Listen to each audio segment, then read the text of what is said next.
ሰላም ጤና ይስጥልን በመላው ዓለም የምትገኙ የተወደዳችሁ የሮሃ ቲቪ ተከታታዮች የታህሳስ 1 2018 ዓ.ም የረፋድ ዜናዎችን ይዘንላችሁ ቀርበናል። አብይ አህመድ ጦሩን ስለበተንበትና አቅም ስለሌለው ከኤርትራ ጋር ጦርነት አይከፍትም የሚል እምነት እንዳለው አርበኛ አስረስ ገልጿል። ዝርዝር መረጃ አለን። አፋሕድ ከኤርትራና ከሌሎች ጎረቤት አገራት ጋር አብሮ የመስራት ፍላጎት እንዳለው እስክንድር ነጋ ተናግሯል። ሰሙታላችሁ። ወደ ሳውዲ የተጓዙት ፕሬዝዳንት ኢሳያስ ከሀገሪቱ መሪዎች ጋር አሰብን በተመለከተ ውይይት እንደሚያደርጉ ተነግሯል። አሜሪካ በያዝነው ዓመት ብቻ በሶማሊያ ላይ 109 አየር ጥቃት ማከናወኗ ተገልጿል። ትራምፕ በመበስበስ ላይ ያሉ ያሏቸውን የአውሮፓ ሀገራትና ደካማ መሪዎቻቸውን ወቅሰዋል። ውድ አድማጭ ተመልካቾቻችን አብራችሁ ልትቆዩ ከፈቀዳችሁ እነዚህን መረጃዎች በዝርዝር የምናሰማችሁ ይሆናል። የሮሃ ቲቪ ወቅታዊና ሀቀኛ መረጃዎች እንዲደርሷችሁ ቻናሉን ሰብስክራይብ፣ ላይክ እና ሼር በማድረግ አሁኑኑ ቤተሰብ ይሁኑ።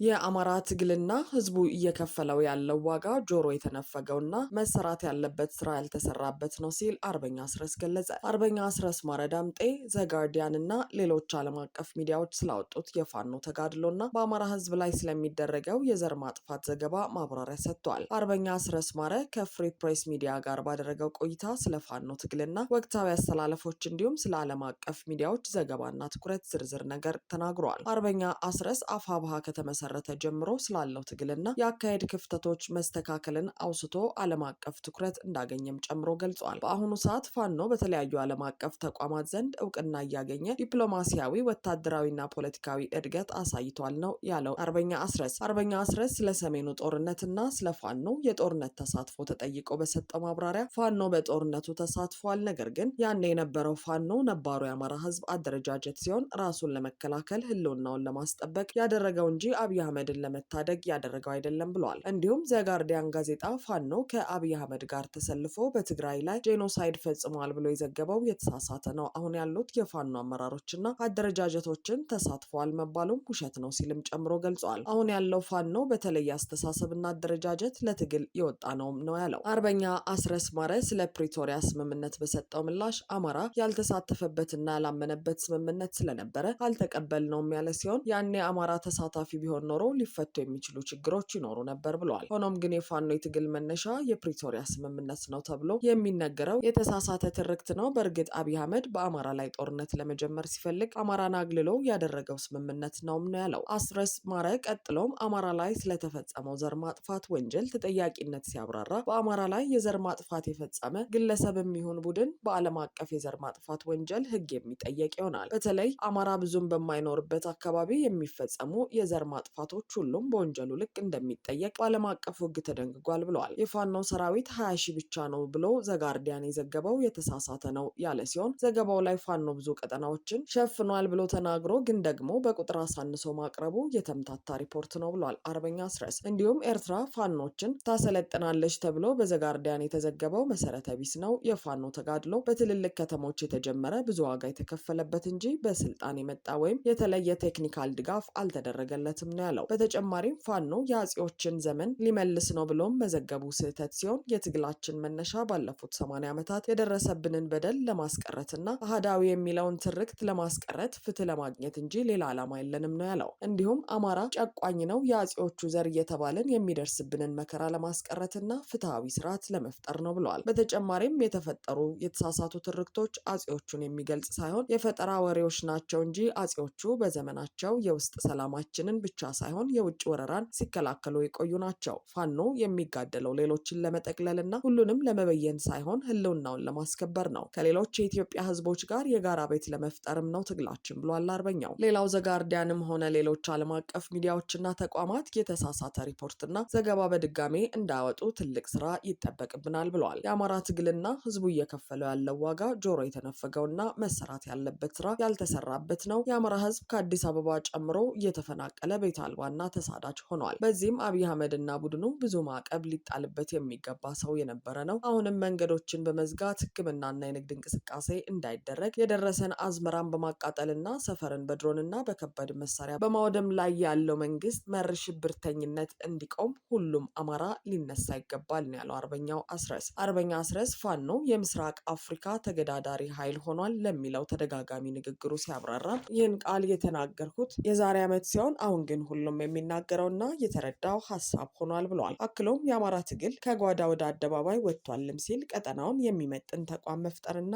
አደረጃጀት መስራት ይጠበቃል ነው ያለው። አብይ አህመድ በኤርትራ ላይ ጦርነት ይከፍታል ወይ ተብሎ ለተጠየቀው ጥያቄም አርበኛው ሲመልስ አብይ አህመድ አሁን አቅም ስለሌለው ጦርነት አይከፍትም፣ ጦሩን በትነዋል ሲል ገልጸዋል። እንዲሁም አብይ አህመድ በራሱ አቅዶ የሚሰራው የወደብም ሆነ የቀይ ባህር አጀንዳ የለውም፣ እያስጮኸው ያለው የላኪዎቹን አጀንዳና አላማ ነው። ሆኖም አንድም ጥይት አይተኩስም ሲል ነው አርበኛ አስረስ ማረ ማብራሪያውን ያጠቃለለው።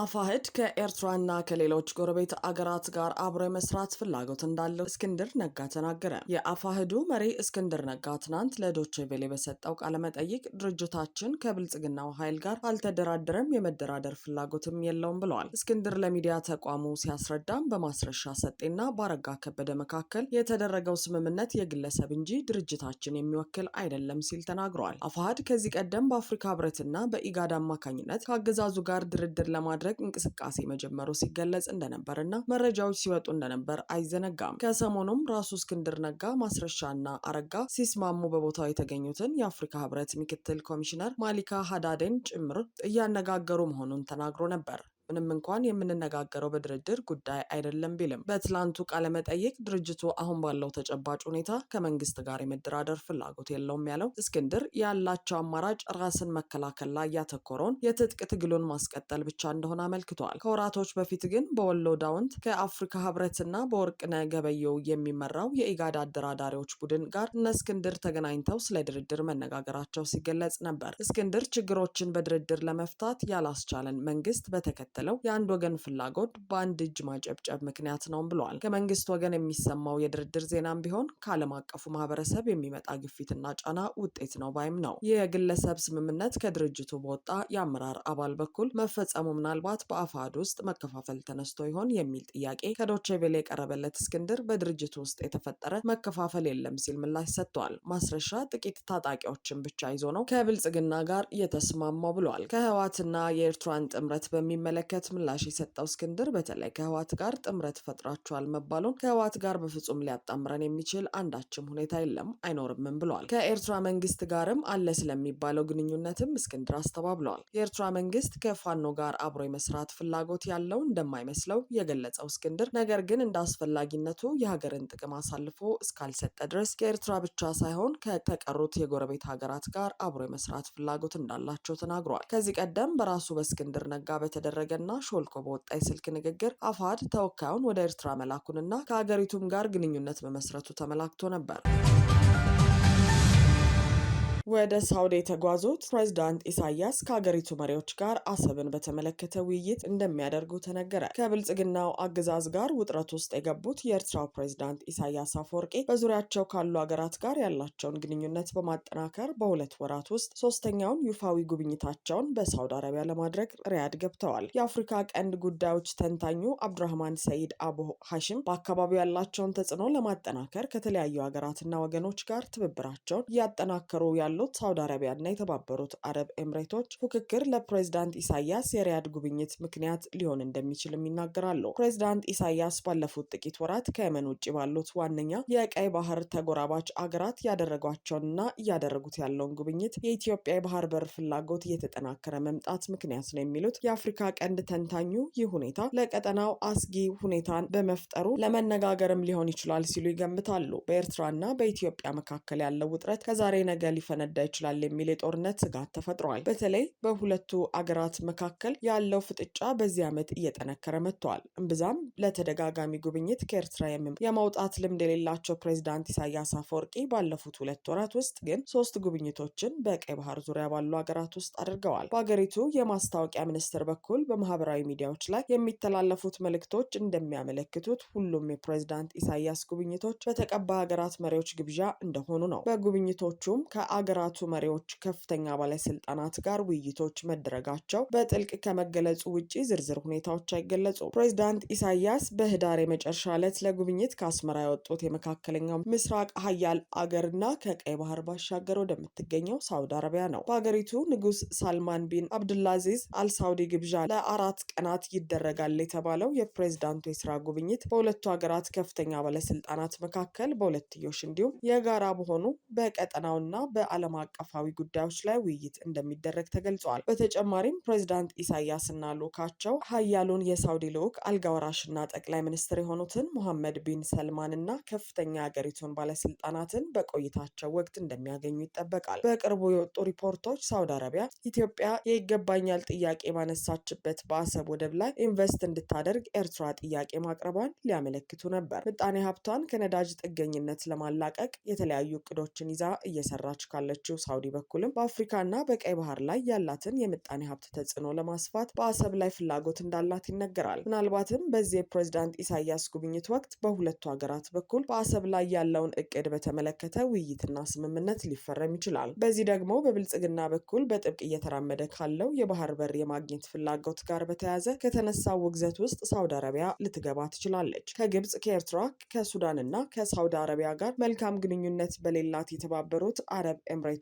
ይደገፋል የሚባለው ፈጥኖ ደራሽ ኃይል በሀገራቱ በስጋት የሚታይ ነው። ኤምሬትስ በሱዳን ጦርነት ውስጥ ሚና እንደሌላት ከማስተባበል በተጨማሪ ለማሸማገልም ትሞክራለች።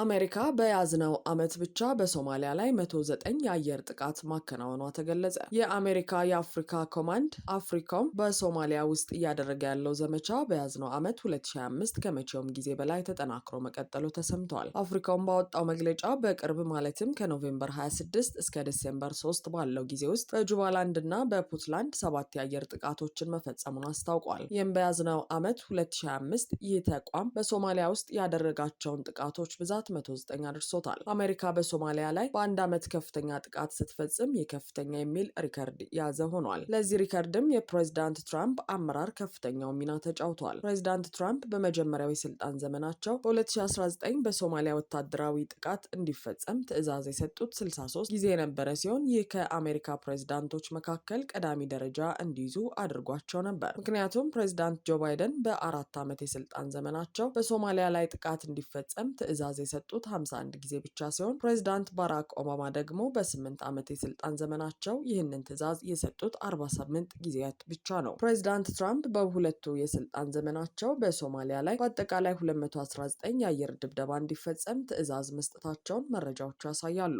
አሜሪካ በሶማሊያ ላይ የአየር ጥቃት የምትፈጽመው በሽብርተኝነት በተፈረጀው አይኤስአይኤስ እና አልሸባብ ይዞታ ላይ ነው። በእነዚህ ታጣቂዎች ላይ የአፍሪካ ህብረት ሰላም አስከባሪ ኃይሎች በምድር ኃይል ውጊያ መግጠማቸው ይታወቃል። አሜሪካ የምታከናውናቸው የአየር ጥቃቶች ለሰላም አስከባሪው ኃይል ትልቅ ሽፋን በመስጠት እንደሚያግዙት አልአይን ዘግበዋል። ትራምፕ በመበስበስ ላይ ያሉ ያሏቸውን የአውሮፓ ሀገራት እና ደካማ መሪዎቻቸውን ወቀሱ። የአሜሪካ ፕሬዝዳንት ዶናልድ ትራምፕ የአውሮፓ ሀገራት መሪዎችን ደካማ በማለት ወቅሰው ዋሽንግተን ለዩክሬን የምታደርገውን ድጋፍ ልትቀንስ እንደምትችል ጠቁመዋል። ከአሜሪካው ፖለቲካ ዲጂታል ጋዜጣ ጋር ሰፊ ርዕሰ ጉዳዮችን የዳሰሰ ቃለመጠይቅ ያደረጉት ትራምፕ የአውሮፓ ሀገራትንም በመበስበስ ላይ ያሉ በማለት ወርፈዋል። እነዚህ ሀገራት ስደትን መቆጣጠር ወይም ዩክሬን ከሩሲያ ጋር የገባችበትን ጦርነት ለመቋጨት ጥብቅ እርምጃ አልወሰዱም ብለዋል። ዩክሬን እስከምትወድቅ ድረስ እንድትዋጋ አድርገዋል በማለትም ከሰዋል። የአውሮፓ መሪዎች አሜሪካ መራሹ የሰላም ጥረት በፍጥነት መፍትሄ ለማምጣት ሲል የአህጉሩን የረጅም ጊዜ ጥቅም ይጎዳል የሚል ፍራቻ አላቸው። በዚህም የተነሳ አሜሪካ ጦርነቱን ለመቋጨት በምታደርገው ጥረት ውስጥ ያላቸውን ሚና ለማሳደግ ሞክረዋል። ለትራምፕ ንግግር ምላሽ የሰጡት የዩናይትድ ኪንግደም የውጭ ጉዳይ ሚኒስትር ዩቬት ኩፐር መከላከያ ላይ የሚደረገውን ኢንቨስትመንትና አህጉሪቱ ከዩክሬን የምታደርገውን የገንዘብ ድጋፍ በመጥቀስ አውሮፓ ውስጥ የሚታየው ጥንካሬ መሆኑን አስገንዝበዋል። የውጭ ጉዳይ ሚኒስትሩ አክለውም ትራምፕና የዩክሬን ፕሬዝዳንት ቮሎዲሚር ዘለንስኪን በመጥቀስ ለሰላም እየሰሩ ነው፣ አንድ ፕሬዝዳንት ደግሞ ወይም ፕሬዝዳንት ቭላዲሚር ፑቲን እስካሁን ድረስ በድሮንና በሚሳኤል ጥቃት ግጭቱን የበለጠ ለማባባስ እየፈለገ ነው ብለዋል። ትራምፕ የሰላም ስምምነት ላይ እንዲደረስ ለማድረግ ሲሉ ፕሬዝዳንት ዘለንስኪ ላይ የሚያደርጉትን ጫና አበርትተዋል። የዩክሬኑ ፕሬዝዳንት ግዛቱን ለሞስኮ አሳልፎ እንዲሰጥ እየጎተጎቱም ይገኛሉ። ዘለንስኪ ማክሰኞ ማክሰኞ ዕለት በኤክስ ገጻቸው ባሰፈሩት ጽሑፍ ዩክሬንና አውሮፓ ጦርነቱን ለመቋጨት ወደሚያስችል እርምጃ የሚወስዱ ሁሉም ክፍሎች ላይ በንቃት እየሰሩ መሆኑን ተናግረዋል። በሁለቱ አካላት የሰላም እቅድ በአሁኑ ሰዓት ይበልጥ እንደዳበረም አክለዋል። ትራምፕ በአውሮፓ ላይ አዲሱን ትችታቸውን ያሰሙት የአውሮፓ መሪዎች በዩክሬን የሚደረገውን ጦርነት ለማስቆም ስለሚደረገው የጋራ ጥረት ለመወያየት በለንደን ከተሰበሰቡ ከአንድ ቀን በኋላ ነው። አውሮፓ ጦርነቱን እንዲቋጭ ማድረግ ትችል እንደሆነ የተጠየቁት ትራምፕ ያወራሉ ግን አይፈጽሙም፣ ጦርነቱ ደግሞ እንዲሁ መካሄድ እየቀጠለ ነው ብለዋል።